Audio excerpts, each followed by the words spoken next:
Before I say one more word, I need you to understand something. Every member that ever slept with me lost a piece of themselves last night, and I am the one who took it. OJ, I want to give you my name. Not tonight, not ever. A woman like me does not get to keep a name after what I have done. Call me nothing. Just keep me anonymous. For 11 years, I have run a ministry that stretched from the rental hall of Edum, Kumasi, to a branch behind the timber shed in Bekwai, and a small gathering near KGT Market that grew faster than any of them. People call me a prophetess. They said God spoke through me the way rain speaks through clouds, sudden and undeniable. What they never knew, OJ, is that God has nothing to do with what moved through my mouth. The power came from a woman I met beneath the waters off the coast near Winneba. On a night I still cannot fully explain. On a night that ended the person I used to be. I want to start here because if I do not start here, nothing else about my life will make sense to the people listening to your voice right now. People still greet me in the streets of Kumasi as if I am still that same woman, still anointed, still holy, and every greeting feels like a small blade against my chest. I have buried this story for years, told no counselor, no pastor, no family member, because a secret like mine does not survive being spoken to someone who might still judge me. Tonight, I'm only speaking because silence has become heavier than shame. And I would rather you know the truth than another woman walking blindly towards that same still water. Before Winneba, before the sea, before any other power, I was simply a frustrated woman building a church in Ejisu with 12 members and a leaking roof. I prayed the way I had been taught to pray. I fasted the way my mentor fasted. I gave everything I had to the calling that refused, year after year, to give anything back to me.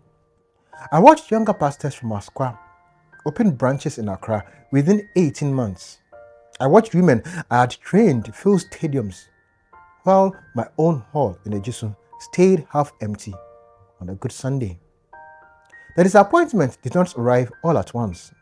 It came slowly, the way rust comes to iron left out in the rain. Quiet, patient, eating from the inside where nobody could see. I remember one particular Sunday in Ejisu when only 9 people sat before me, and a bus full of worshippers drove past our gate heading towards a bigger church in Kumasi. I stood at the pulpit that morning and smiled through the service, but inside I was counting empty chairs, calculating exactly how far behind everyone else I had already fallen.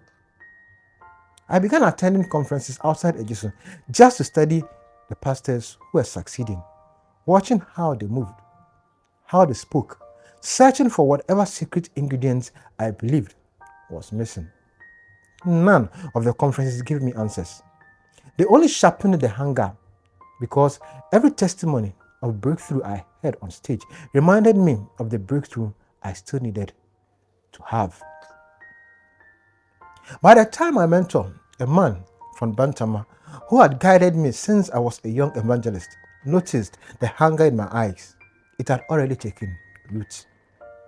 He did not warn me away from it. He recognized it because he carried the same hunger himself. And men who carry the same hunger tend to find each other. One evening, after a conference in Bekwai, he asked me a question I have never forgotten. He asked if I was tired of watching, tired of waiting, tired of being overlooked by God. I told him yes, because it was the truth. The truth spoken to the wrong person at the wrong hour can open doors that should have stayed shut forever. Weeks later, he arranged for me to travel to a quiet coastal community near Winneba, where he said certain elders still practiced old ways alongside the new religion the missionaries brought.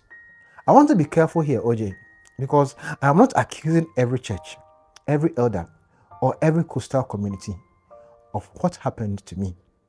What I met that night was one woman, one covenant, one door.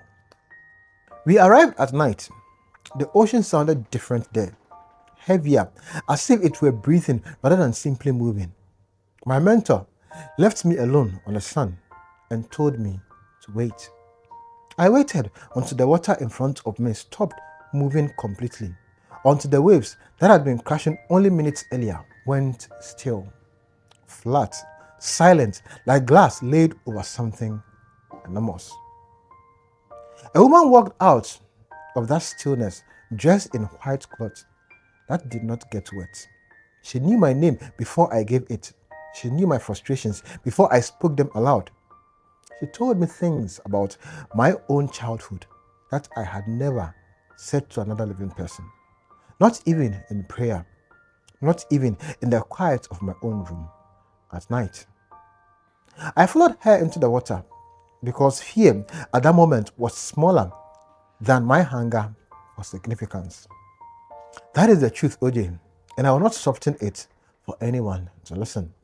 Beneath the water was a city, wide and glowing, with buildings that looked carved from something between glass and bones, and streets filled with people who never seemed to age or tire. I remember thinking how clean everything looked, how nobody coughed, nobody limped, nobody carried the small, ordinary weariness every human face carries after a long day of living. Their smiles unsettled me the longer I studied them, wide and constant, yet their eyes stayed empty the entire time. The way a market stall stays lit after the traders had already gone home. Some of them turned to watch me pass, not with the curiosity of strangers meeting a visitor, but with the quiet recognition of people who had already been told I was coming. She led me to a hall at the center of the city, sat me on a seat too large for an ordinary chair, and told me my ministry could grow beyond anything I had imagined. She said the growth would require maintenance. That power taken from that place had to be fed continuously. That nothing given beneath the sea is ever given for free. I asked what the maintenance could cost. She smiled instead of answering, which I now understand was itself an answer, the kind only a foolish or a desperate accepts. She told me a story about a fishing town near Cape Coast, about a chief who once refused her offer decades earlier, and about the slow, quiet way his entire lineage disappeared afterwards. I did not ask whether the story was true. I understood, even then, that she was not telling it to inform me. She was telling it to frighten me into obedience before I had even agreed. I touched her hand because I wanted the crowds, the recognition, the respect I had watched other pastors receive while I stayed forgotten in a small hall in Ejisu. The moment our hands touched, something moved through my body, and I still cannot describe to you properly. OJ, not pain exactly, not pleasure, more like a rearrangement of something inside of me. I woke on the bench near Winneba as the sun rose, alone, my clothes dry, my mind clear, convinced for 2 full days that the entire night had been an unusually vivid dream. It was not a dream, OJ. Within a month, my hall in Ejisu could no longer hold a crowd arriving from Kumasi, from Bekwai, from towns I had never even preached in before. Visions came to me slowly and easily. I would tell a stranger the exact date their husband left them, and the stranger would weep and call me a woman anointed by God. I did not correct them.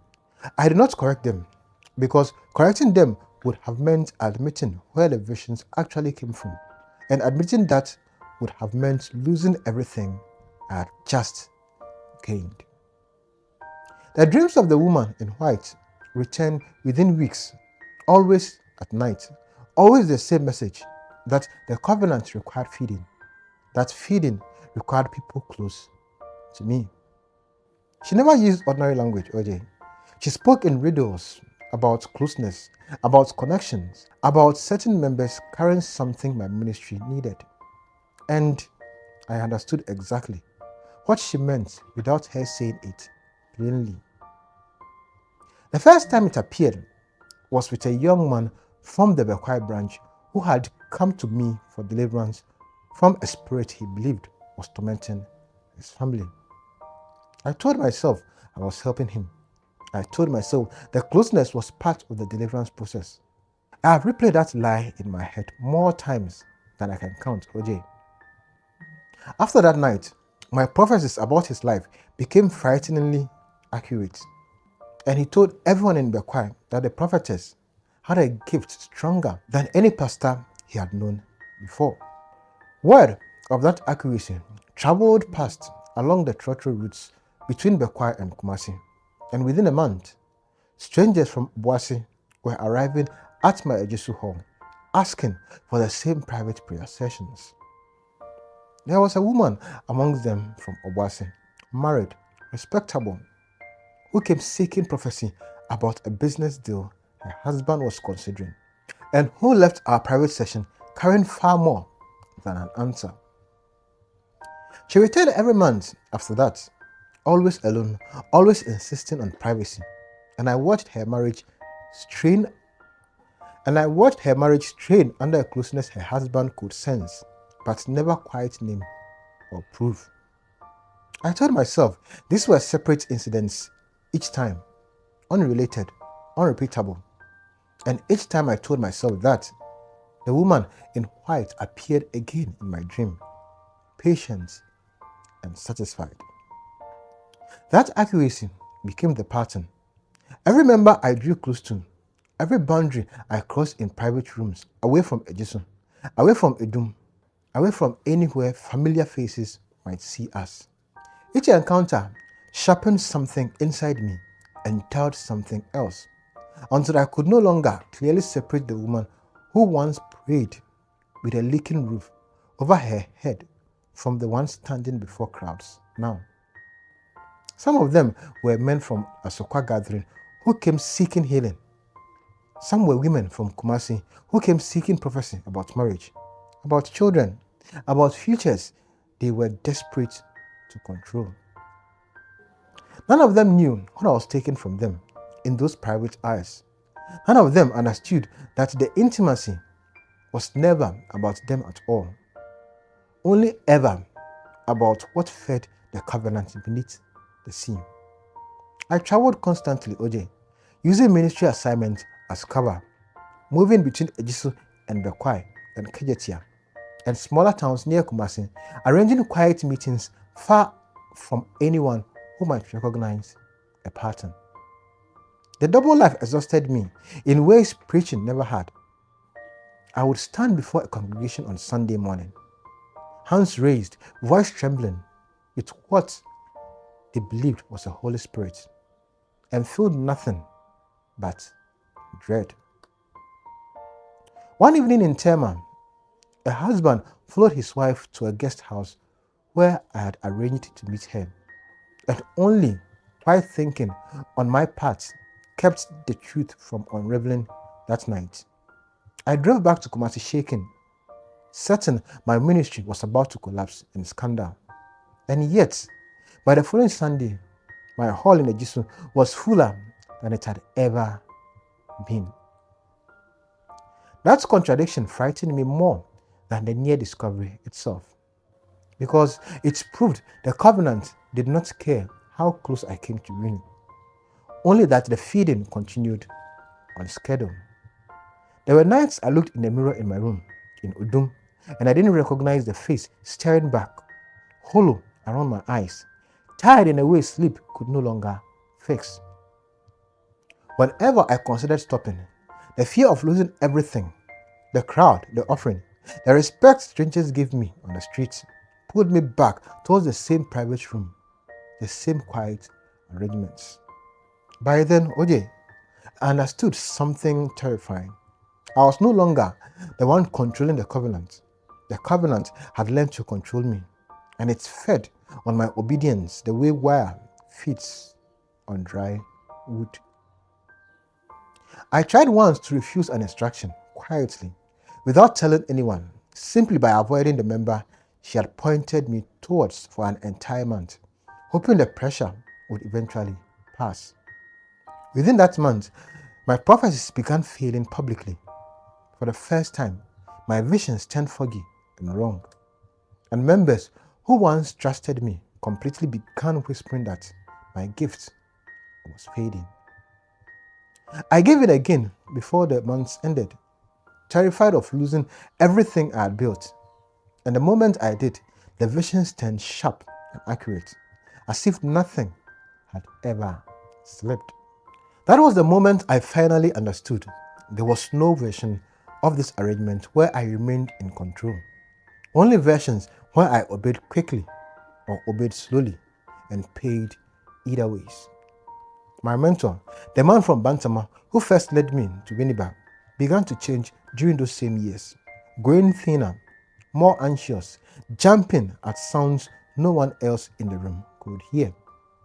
He stopped answering my calls towards the end. When I finally reached someone close to him, I learned he had spent his final months speaking to people who were not there, terrified of the dark. He died in a small room in Kumasi with almost no one beside him. This man, who had once commanded halls full of people hungry for his voice and his blessing. At his funeral in Bantama, people whispered about a curse, about enemies from his hometown, about spiritual attacks from rival ministries.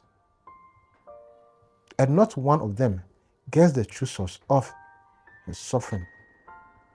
I stood at the back of that funeral crowd, unable to grieve openly, terrified that my own face might betray something that mourners around me were not meant to see. A cousin of his approached me afterwards and asked, almost casually, whether I had noticed him behaving strangely in the final months. I lied. I lied to him the way I had learned to lie to everyone. I sat outside the room after his burial and understood fully and completely for the first time that the ending I had just wanted was not a warning. It was a preview. I stepped away from public ministry not long after, OJ, quietly, without explanation, letting remorse fill the silence I left behind in Ejisu, in Bekwai, in the branch near KJTL. People said I had fallen sick. Some said a rival pastor had cursed me. Some said I had simply grown tired of the work. None of them knew the reason I had disappeared. I still dream of her, OJ, the woman in white, standing at the edge of a still water, waiting patiently for me to return, the way patient things always wait for the desperate. I have not gone back to Winneba. I do not know if staying away is enough. I do not know if a covenant like that ever truly releases the person who accepted it. I think about the members I touched under false pretense in Bekwai, in Asqua, in rooms they trusted me to keep sacred.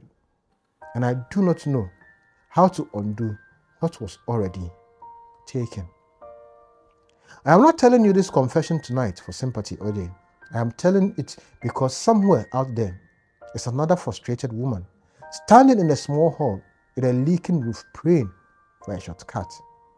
I want her to hear this before a woman in white ever finds her standing at the edge of still water, offering exactly what she had been too ashamed to admit she wants.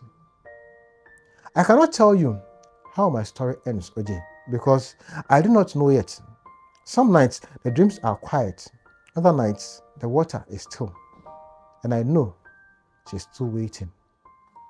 I sometimes drive past the old hall in Ejisu, now rented by a different congregation entirely, And I wonder if any of them can feel what happened inside those walls before them. I wonder about the woman from Obuasi, whether her marriage survived what I did to it, whether she ever learned the real reason her prophetess suddenly vanished from public life without warning. I wonder about a young man from Bekwai, now much older, still telling people about the powerful prophetess who once prayed for him, never knowing what that prayer actually cost him. Some confessions end with deliverance, OJ. Mine does not. I am not free from it. I am only quieter about it now, watching the water whenever I pass it, waiting to see if she still watches back. Last month, without warning, I dreamt of her again, standing at the edge of that same still water near Winneba, not speaking, only watching me the way a debt collector watches a familiar door. I woke before dawn and sat by my window until sunrise, unable to shake the feeling that the silence between us was ending, and she has simply grown tired of waiting for repayment. I do not know what she wants next, OJ. I do not know who she wants next. I only know that when the dreams comes again, some quiet parts of me may still choose to follow. This is my confession. I do not feel lighter for saying it.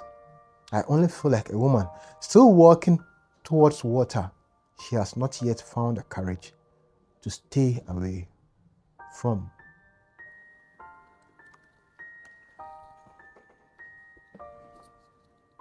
This is your anonymous OJ, and if you are new here, I would like you to like, subscribe, share, comment, and hype this channel, and tell somebody about your anonymous OJ. I'll see you in our next confession.